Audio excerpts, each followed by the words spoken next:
Hey guys, Sean here.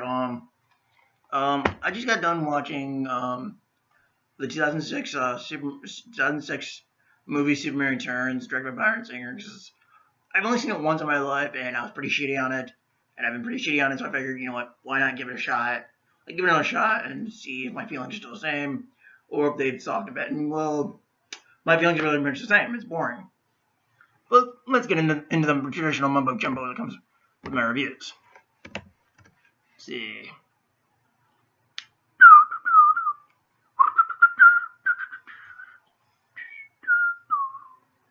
I really should have loaded this thing, this info before I did this.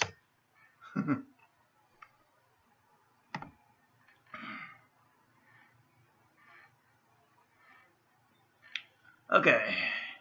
So, Superman Returns is a 2006 American superhero film directed and produced by X-Men director Bryan Singer. It is based on the DC Comics character Superman and serves as a homage sequel, like literally, to the motion pictures Superman the Movie and Superman 2, ignoring the events of 3 and 4, thank fucking God. The movie stars Brandon Routh as Clark Kent Superman, Kate Bosworth as Lois Lane, Kevin Spacey as Lex Luthor, pretty much the only good actor in this movie, with James Marsden, Frank Langella, and Parker Posey. The film tells the story of the title character returning to Earth after a 5-year absence. We'll get to that, as he finds that his love interest Lois Lane has moved on with her life, and that his arch enemy Lex Luthor is plotting a scheme that will destroy Superman and the world. Okay. So this movie was released June 28, 2006, with a runtime of 2 hours and 34 minutes, making it the longest Superman movie to date, not counting the Donner cut or the Batman v Superman Ultimate Edition. If you just take the theatrical releases of each movie, this one's by far the fucking longest. I am not kidding, at 2 hours and 34 minutes. The budget was $204 million and made back $391.1 million. Okay.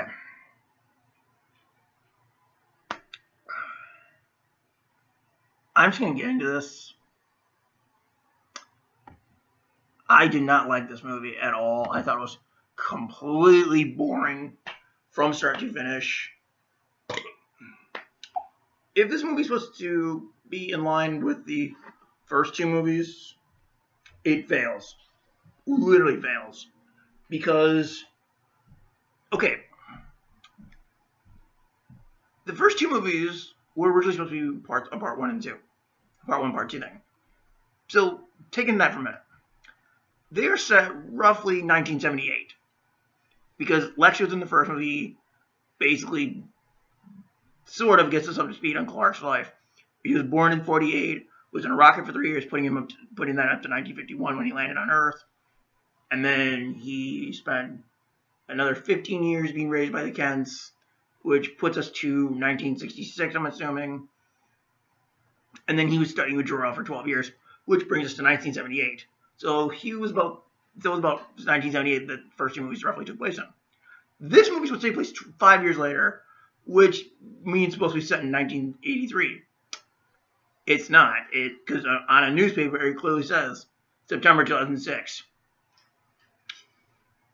Yeah, and I thought Texas Chainsaw 3D had its timeline fucked up. This one's got it too. Not to mention, the whole idea of Clark leaving the planet to go search for Krypton is that because in the second movie, he learns that he's to put being Superman above this. He has to learn that being Superman and saving man, being there for humanity was more important than his personal wants and needs. But this movie's like, no, fuck that one. We're just going to have him go look for Krypton because he wants to go look for Krypton, try and find his homeland. Wow, way to make his character arc in the second movie go to waste.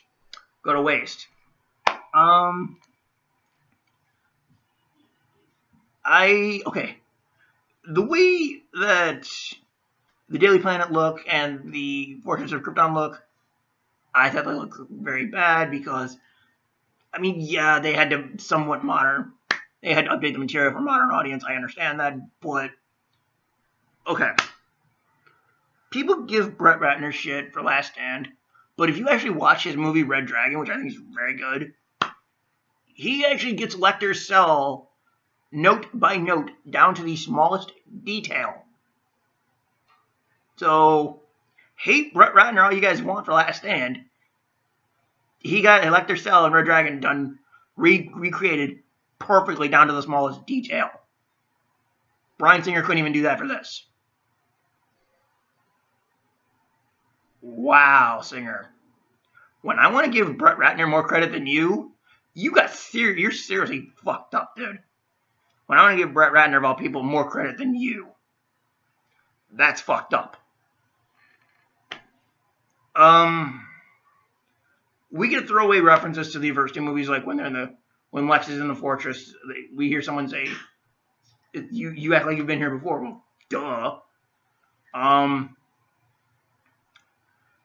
The idea of Lex basically seducing an old woman to pretty much regain his fortune, yeah, that's kind of creepy.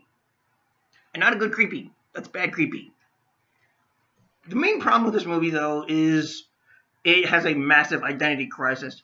It can't decide whether it wants to be a sequel, a reboot, or a remake. Like, literally cannot decide. And also, I read online that Kal Penn's character was supposed to have a bigger role in this movie as a sort of a disgraced Daily Planet employee who is hired by Lex to implant a fake article saying that astronomers found remnants of Krypton, which would lead us to the beginning of the movie. That would have made a good story thread because it explained why Clark left. Here we have no real explanation other than apparently astronomers found Krypton. Okay. The short version is I don't like this movie. I think it's really boring. There's a few things I like in it, but not all that much. Such as I like the score. It's very reminiscent of John Williams, almost down to a T.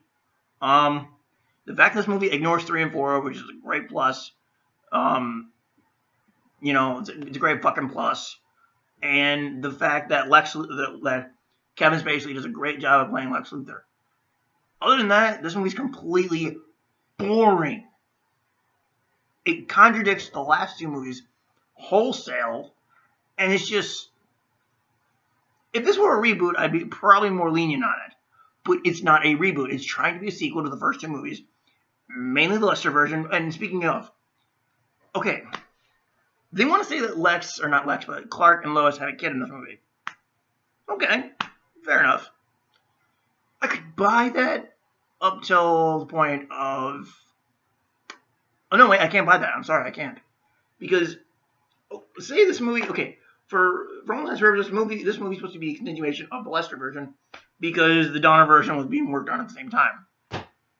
Okay. Clark mind erased her, amnesia kissed Lois in the second movie. So that would mean Lois would wake up one morning with a pregnant belly, have no idea how she was pregnant. And also, correct me if I'm wrong, but in the Lester version, didn't Clark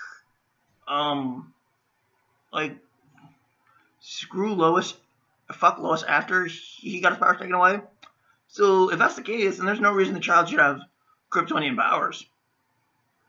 The child should be a normal person. I'm sorry, but we clearly see that the child throw a piano. See. Also, there's another thing I didn't like, which was towards the ending where Superman is in the kid's bedroom. Basically, he's reciting word for word what Jor-El said to him when he was a baby. And I think Kevin Logan of Geek Pollution makes a good point of saying that there was a difference. Jor-El was about to die.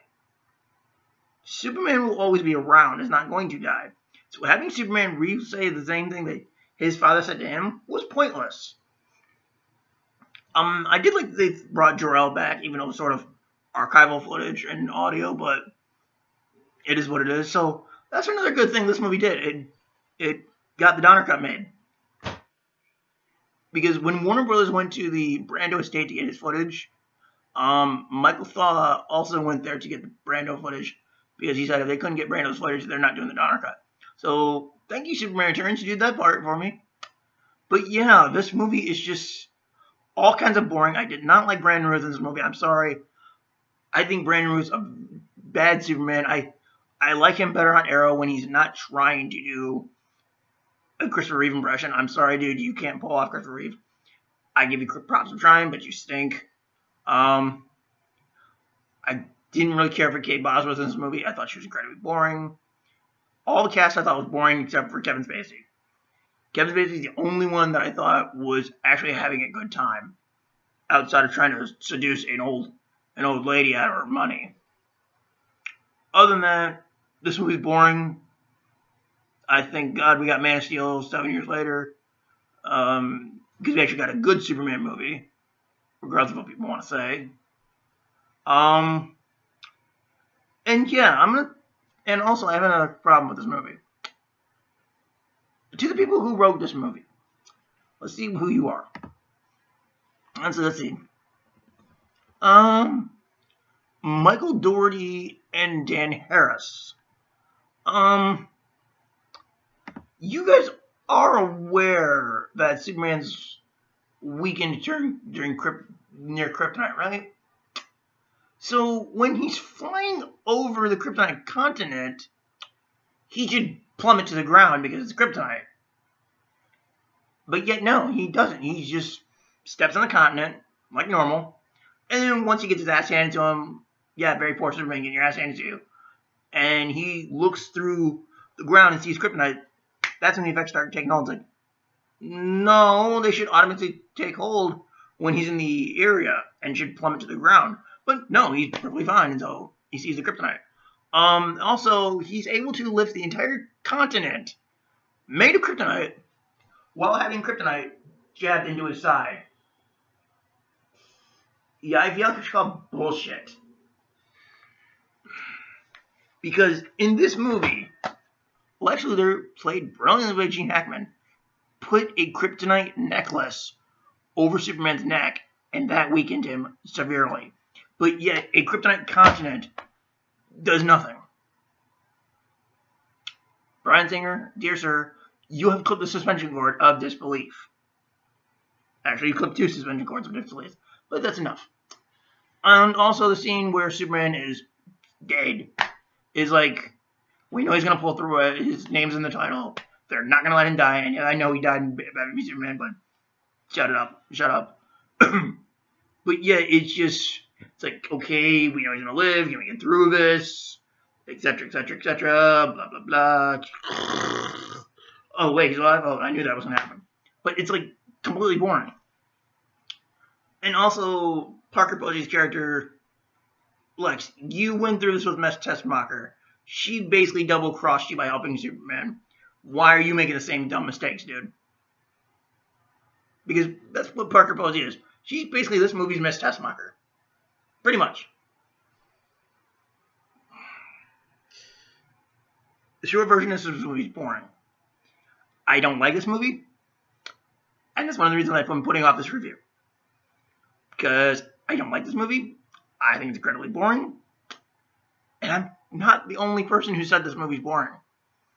I've seen other reviews of people who said that. So, take that with a grain of salt. Catch you guys next time, hopefully with a better movie. See ya.